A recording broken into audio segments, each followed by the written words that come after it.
আসসালামু আলাইকুম ভিউয়ার। আজকে আমি অ্যাসুরেন্সের concept of and need for assurance এর পার্ট 3 নিয়ে আলোচনা করব। পার্ট 3-তে কি থাকতেছে? পার্ট 3-তে থাকতেছে হোয়াই ইজ অ্যাসুরেন্স ইম্পর্টেন্ট, নিশ্চয়তা বা অ্যাসুরেন্স কেন গুরুত্বপূর্ণ, সেগুলোর গুরুত্ব তুলে ধরব। তারপরে থাকবে বেনিফিটস অফ অ্যাসুরেন্স, নিশ্চয়তার উপকারিতা কি কি। তারপরে থাকবে why can assurance never be absolute, কেন নিশ্চয়তা কখনো পুরোপুরি নির্ভুল বা পরিপূর্ণ হতে পারে না। এছাড়াও আরও অন্যান্য বিষয় নিয়ে আলোচনা করব। তো এখন আমরা বন্ধুরা শুরু করি প্রথমে যে কেন নিশ্চয়তা গুরুত্বপূর্ণ।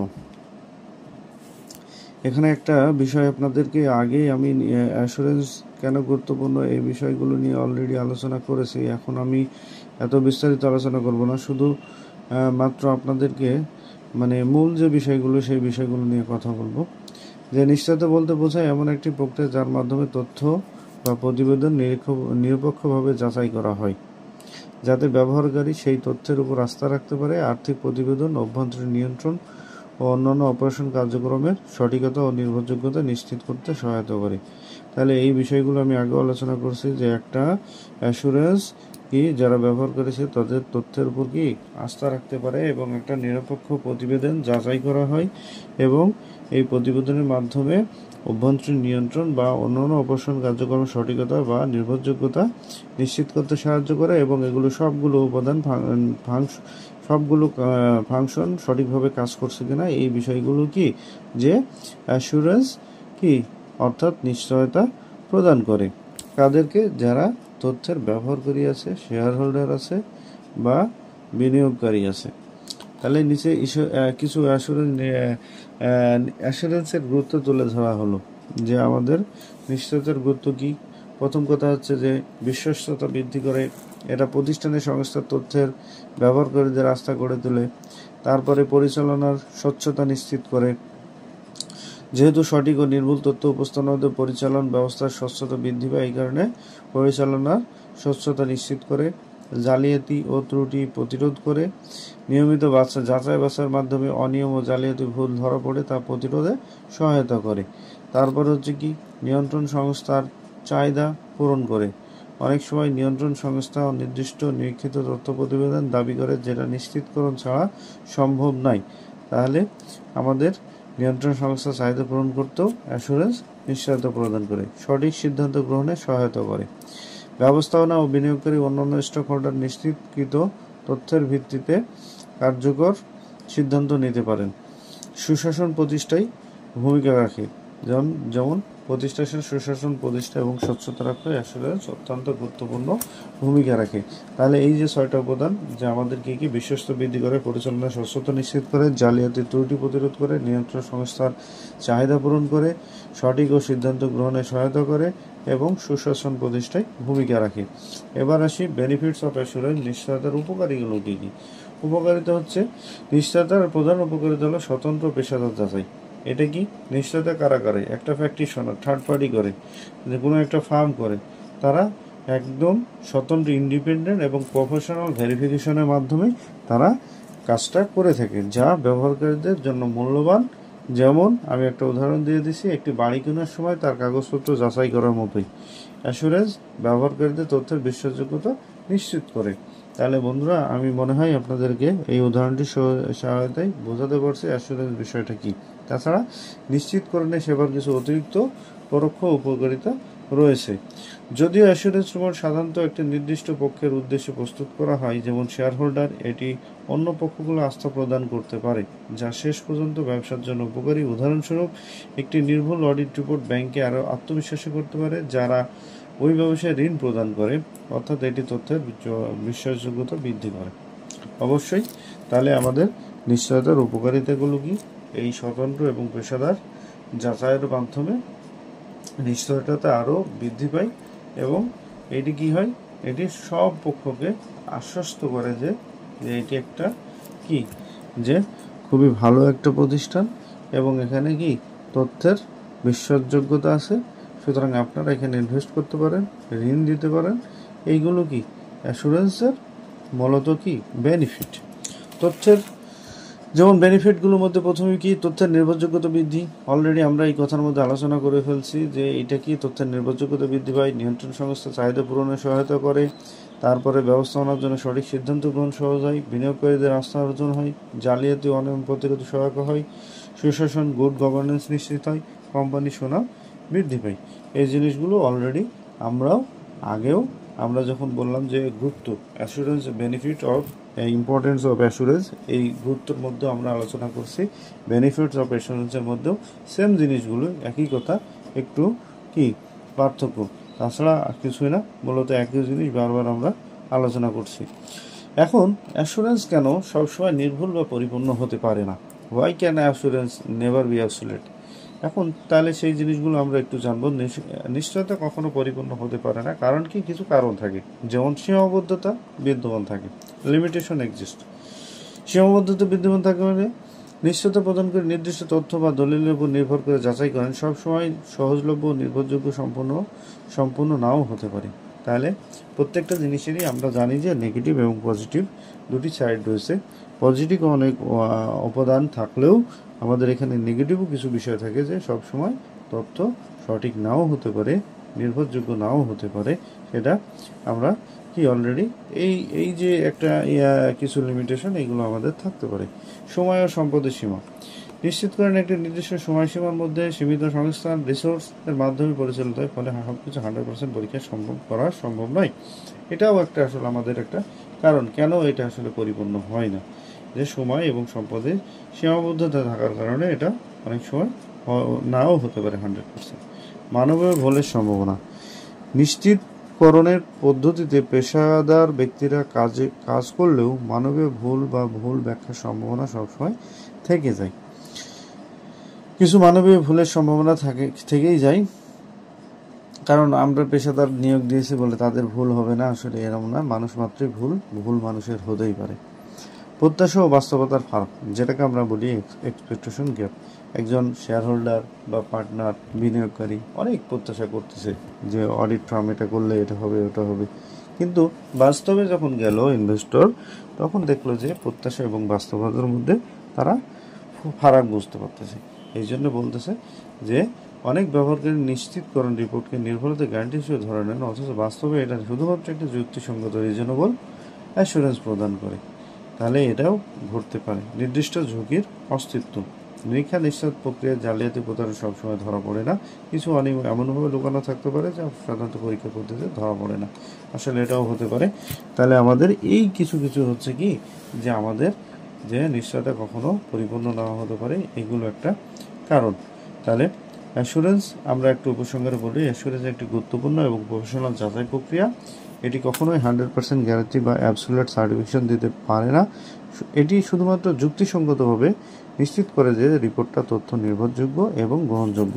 আমরা পূর্বে প্রথম যে পার্টটাতে আলোচনা করেছিল, একটা হচ্ছে রিজনেবল অ্যাসুরেন্স এবং হচ্ছে লিমিটেড অ্যাসুরেন্স। এই রিজনেবল এবং লিমিটেড অ্যাসুরেন্স কি, স্ট্যাটিউটরি অডিটের ক্ষেত্রে আমরা রিজনেবল অ্যাসুরেন্স ইউজ করি, এবং লিমিটেড অ্যাসুরেন্স সীমিত কম যুক্তিসম্পন্ন যে নিশ্চয়তা প্রদানের ক্ষেত্রে আমরা লিমিটেড অ্যাসুরেন্স ইউজ করে থাকি।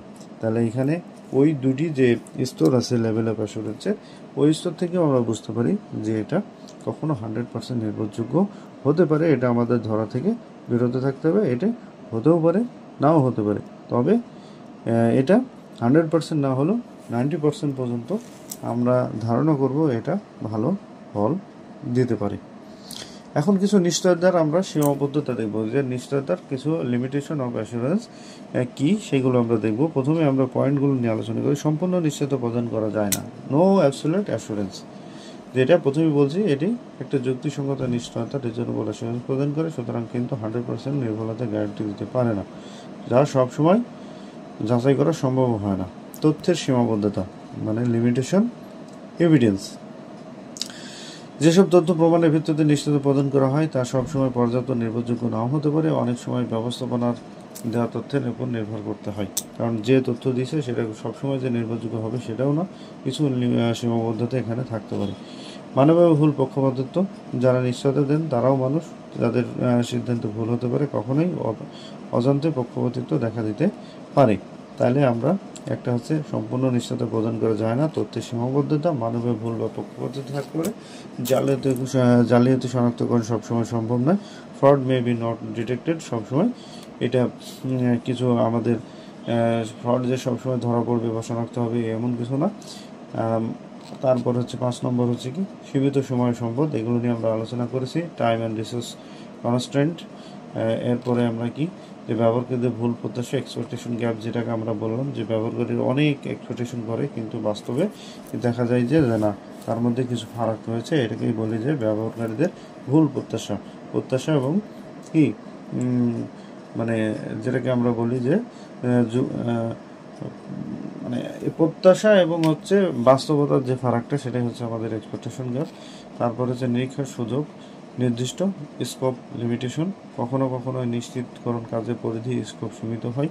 ফর এক্সাম্পল, কিছু বিভাগে তথ্য না পাওয়া বা নির্দিষ্ট ক্ষেত্রে যাচাই না করা, এগুলো হচ্ছে আমাদের স্কোপ অফ লিমিটেশন কিছু কিছু নিরীক্ষার ক্ষেত্রে থেকে থাকে। সুতরাং পরিশেষে আমরা বলতে পারি যে নিশ্চয়তা একটি কার্যকর পেশাদার প্রক্রিয়া হলেও কিছু স্বাভাবিক সীমাবদ্ধতা থাকে, তাই তথ্যের ব্যবহারকারী এই সীমাবদ্ধতা সম্পর্কে সচেতন থাকা জড়িত, যাতে তারা তথ্যের বিশ্লেষণের সময় বাস্তবসম্মত সিদ্ধান্ত নিতে পারেন।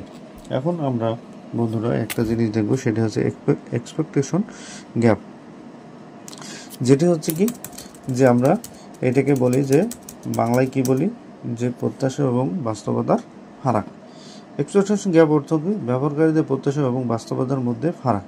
এটি এমন একটি পরিস্থিতি যেখানে অ্যাসুরেন্স বা অডিট সম্পর্কে ব্যবহারকারীরা যা আশা করেন বাস্তবতা নিশ্চয়তা প্রদানকারীরা তা সবটা দিতে পারে না। এটাই হচ্ছে কি এক্সপেকটেশন গ্যাপ, মানে আমি যা ধারণা করলাম সেটা নাও হতে পারে, বা সেটা তারা নিশ্চয়তা প্রদান করে সবসময় সেটা দিতে পারেন না, বা এই যে গ্যাপটা বাস্তবতা এবং কি যে প্রত্যাশার যে ফারাক, এটাকেই বলে আমরা এক্সপেকটেশন গ্যাপ। উদাহরণস্বরূপ, একজন বিনিয়োগকারী মনে করে যে একটি অডিট রিপোর্ট মানেই কোম্পানির সমস্ত হিসাব নিখুঁত এবং সেখানে কোনো জালিয়াতি নাই, কিন্তু বাস্তবতা কি অডিটররা শুধুমাত্র যুক্তিসঙ্গত একটা রিজনেবল অ্যাসুরেন্স দেন, যা প্রতিটি লেনদেন 100% যাচাই করেন না, তাই ছোট বা সুচতুর জালিয়াতি তাদের নজর এড়িয়ে যেতে পারে। আমার মনে হয় আপনাদেরকে এই বিষয়টা বোঝাতে পারছি। উদাহরণ নম্বর 2, সাধারণ মানুষ ভাবেন অডিট রিপোর্ট মানেই কোম্পানি শতভাগ সঠিকভাবে পরিচালিত হচ্ছে। বাস্তবতা অডিটর শুধু নির্দিষ্ট সময় এবং আর্থিক তথ্য যাচাই করেন, ভবিষ্যতের বিষয়ে কোনো নিশ্চয়তা দেন না। তারা শুধুমাত্র আর্থিক ফাইন্যান্সিয়াল স্টেটমেন্টে যাচাই করেন এবং ভবিষ্যতের বিষয়ে কোনো নিশ্চয়তা দেন না, কারণ তারা ফিউচারের কোনো অ্যাসুরেন্স দিতে পারে না। সুতরাং তারা কী করে এইখানে শতভাগ আপনি যা চিন্তা করছেন সেটা আপনার মনের সাথে মিল নাও হতে পারে। এখন এক্সপেকটেশন গ্যাপ কেন গুরুত্বপূর্ণ? এক্সপেকটেশন গ্যাপ কেন গুরুত্বপূর্ণ? এটা ভুল বোঝাবুঝি সৃষ্টি করে, অডিটরদের বিরুদ্ধে অভিযোগ আসতে পারে, আস্থা ও গ্রহণযোগ্যতার উপর প্রভাব ফেলতে পারে। এটা খুব স্বাভাবিক যে ব্যবহারকারী যখন অডিট নিশ্চয়তা সম্পর্কে অতিরিক্ত প্রত্যাশা করেন তখন বাস্তবে ফলাফল তাদের হতাশ করতে পারে।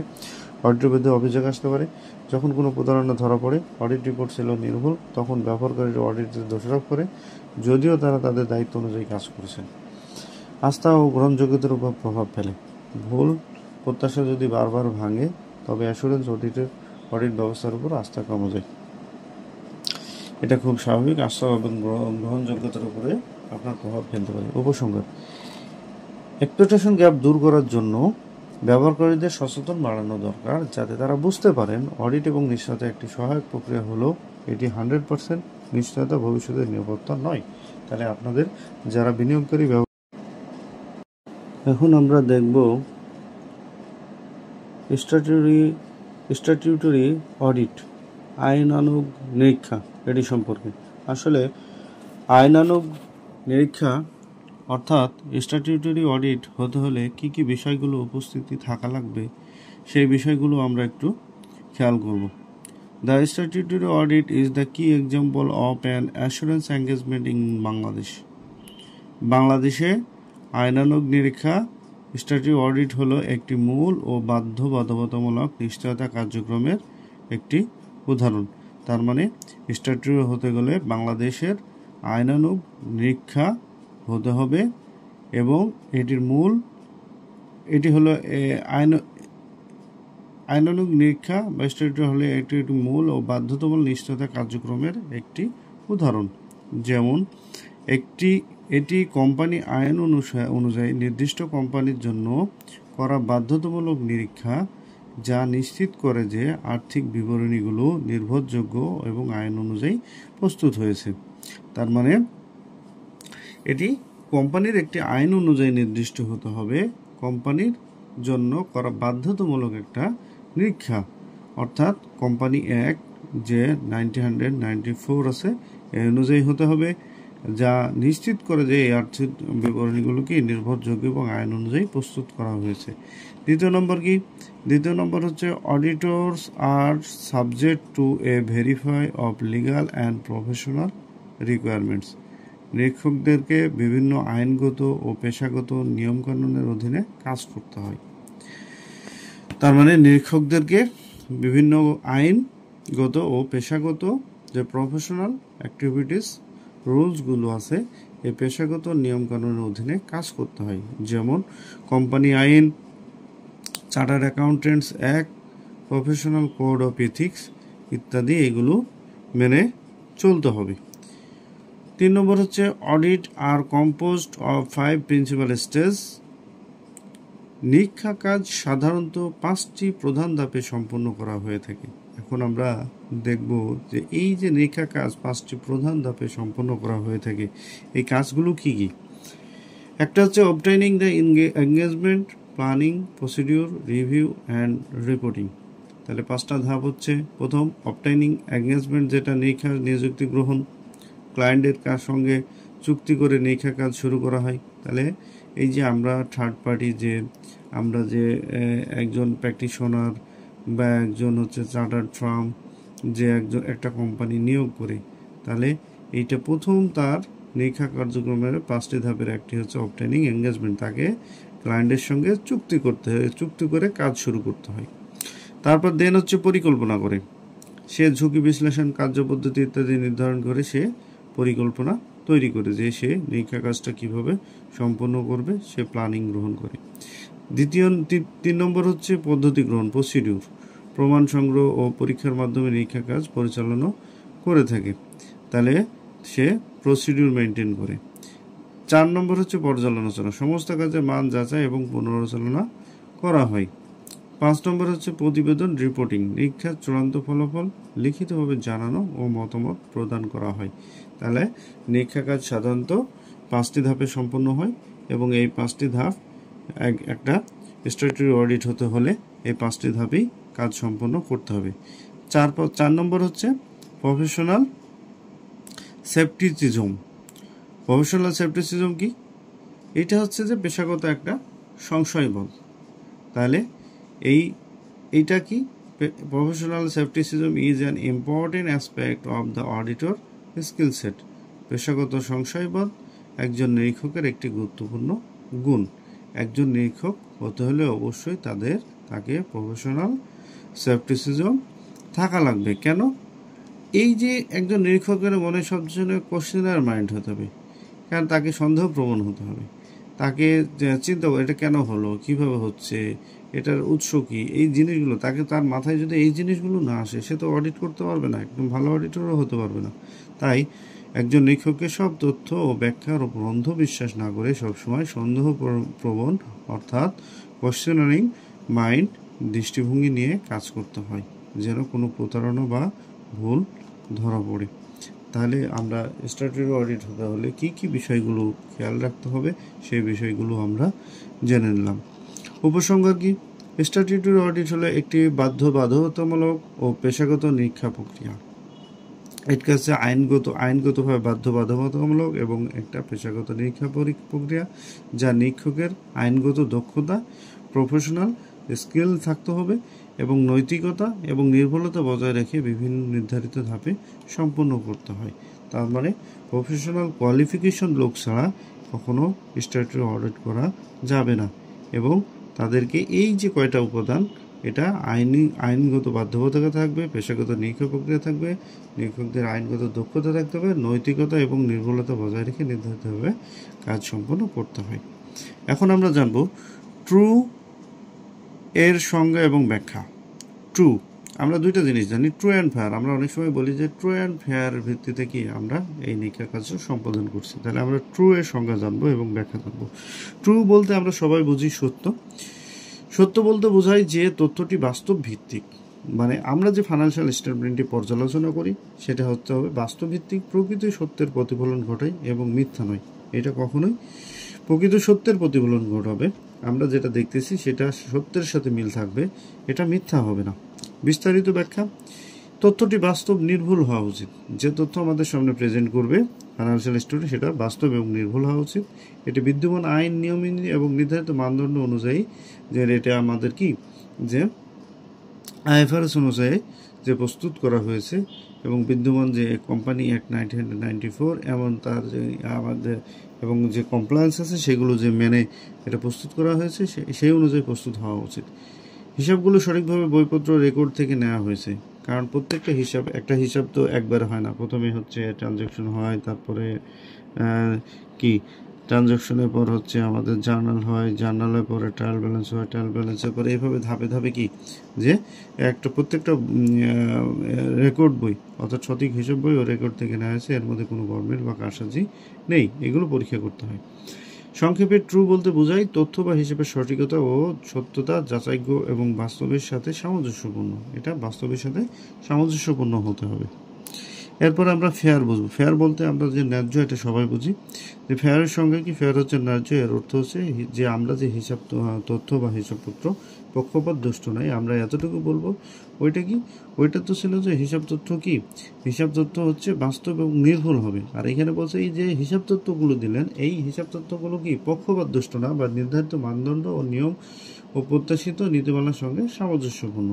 ওইখানে প্রত্যেক বলছিল যে তথ্য হিসাবপত্র সঠিক এবং নির্ভুল হবে, বাস্তবসম্পন্ন হবে এবং ওখানেও নির্ধারিত মানদণ্ড অনুসারে হবে, কিন্তু এইটাকে বলছে কি কোনো ধরনের সামঞ্জস্যপূর্ণ নয়।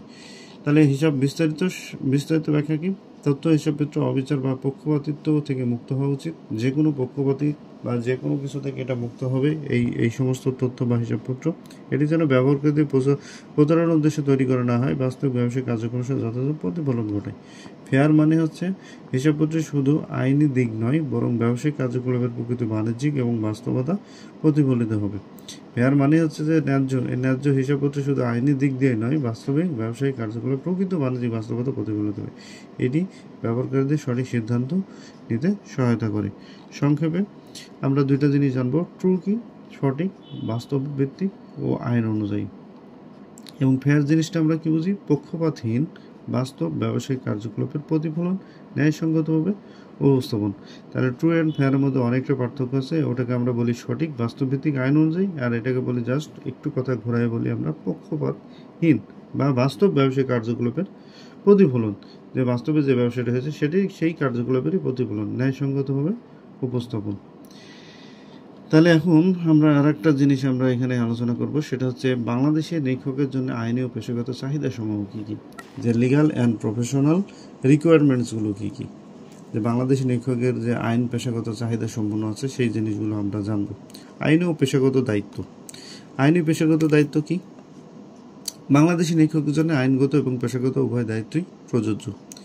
এই আইনি দিকগুলো কোম্পানি অ্যাক্ট 1994 এ স্পষ্টভাবে উল্লেখ করা হয়েছে। বাংলাদেশ আইনগত পেশাগত যে দায়িত্ব রয়েছে সেটি কোম্পানি অ্যাক্ট 1994 এ কি স্পষ্টভাবে উল্লেখ করা হয়েছে। এখন আইন অনুযায়ী নিরীক্ষক হওয়ার শর্ত কি, নিরীক্ষক হতে হলে তাকে অবশ্যই মিনিস্ট্রি অফ কমার্স এর অধীনস্থ একটি অটোনমাস রেগুলেটরি বডি, যাকে আমরা সংক্ষেপে এআরবি বলি, এর সদস্য হতে হবে। তারপরে মিনিস্ট্রি অফ কমার্সের কি অটোনমাস রেগুলেটরি বডি এআরবি কি, এআরবি হচ্ছে এআরবি, এই ধরনের এআরবি এর অন্যতম হলো আইসিবি। তার মানে এই কমার্স মিনিস্ট্রির অটোনমাস বডি যে এআরবি আছে এর সদস্য তো হচ্ছে, এর সদস্যকে, এর সদস্যরা আইসিবি। কোনো ব্যক্তি বা প্রতিষ্ঠান নিরীক্ষক হতে পারবে যদি তার এই গুণগুলো থাকে, ব্যক্তি উপযুক্ত পেশাগত যোগ্যতা সম্পন্ন হয় অথবা প্রতিষ্ঠানটি যোগ্য ব্যক্তিদের দ্বারা নিয়ন্ত্রিত হয়। ব্যক্তি অবশ্যই তার কোয়ালিফিকেশন, পেশাগত প্রফেশনাল কোয়ালিফিকেশনধারী হতে হবে এবং প্রতিষ্ঠানটির যোগ্য ব্যক্তিদের দ্বারা নিয়ন্ত্রিত হতে হবে। এবং ওটা সেই ব্যক্তি যে প্রতিষ্ঠান হচ্ছে এই যে অডিট ফার্ম বলি আমরা, পেশাগত যোগ্যতা যাদের দ্বারা আমরা অডিট করাই কোম্পানি, তাদের অবশ্যই যোগ্য ব্যক্তিদের দ্বারা সেই প্রতিষ্ঠানটা নিয়ন্ত্রিত হতে হবে এবং তাদের প্রত্যেকের এডুকেশনাল প্রফেশনাল কোয়ালিফিকেশনধারী হতে হবে। আমরা এখন একটু দেখব যে এই ক্ষেত্রে আইসিবির ভূমিকাটা কি। আইসিবির ভূমিকা কি? বাংলাদেশ সরকার বাংলাদেশে হিসাব বিশেষ স্বাধীন তদারকির দায়িত্ব আইসিবিকে দিয়েছে। তার মানে এই যে কমার্স মিনিস্ট্রি এই দায়িত্বটা যেহেতু এর অটোনমাস রেগুলেটরি বোর্ডের সদস্য আইসিবি, এই স্বাধীন সরকারের স্বাধীন এবং এই হিসাব পেশার স্বাধীন তদারকির দায়িত্ব কাকে দিয়েছে? আইসিবিকে দিয়েছে।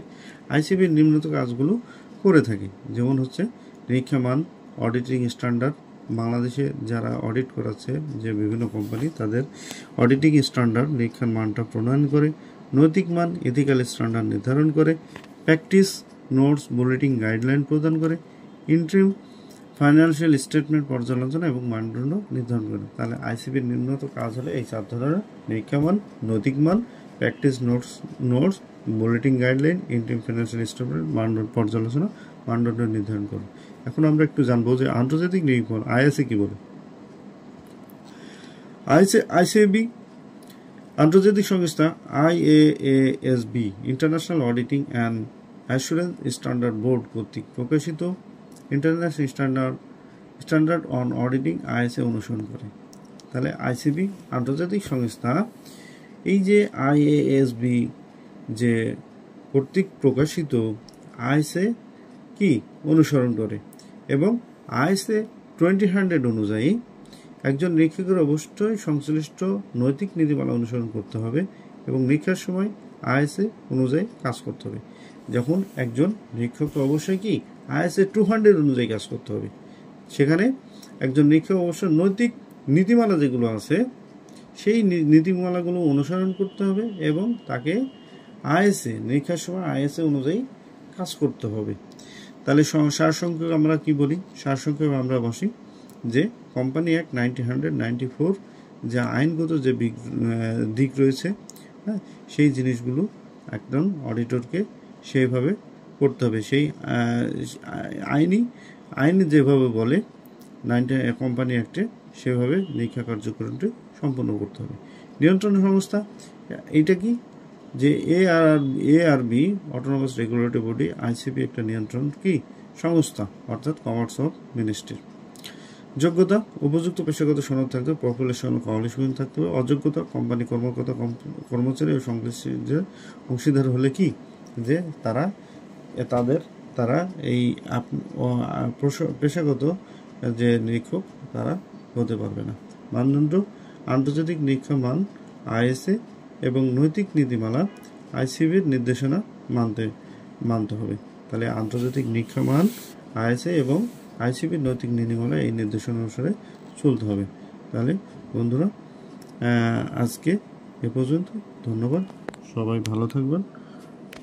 আল্লাহ হাফেজ।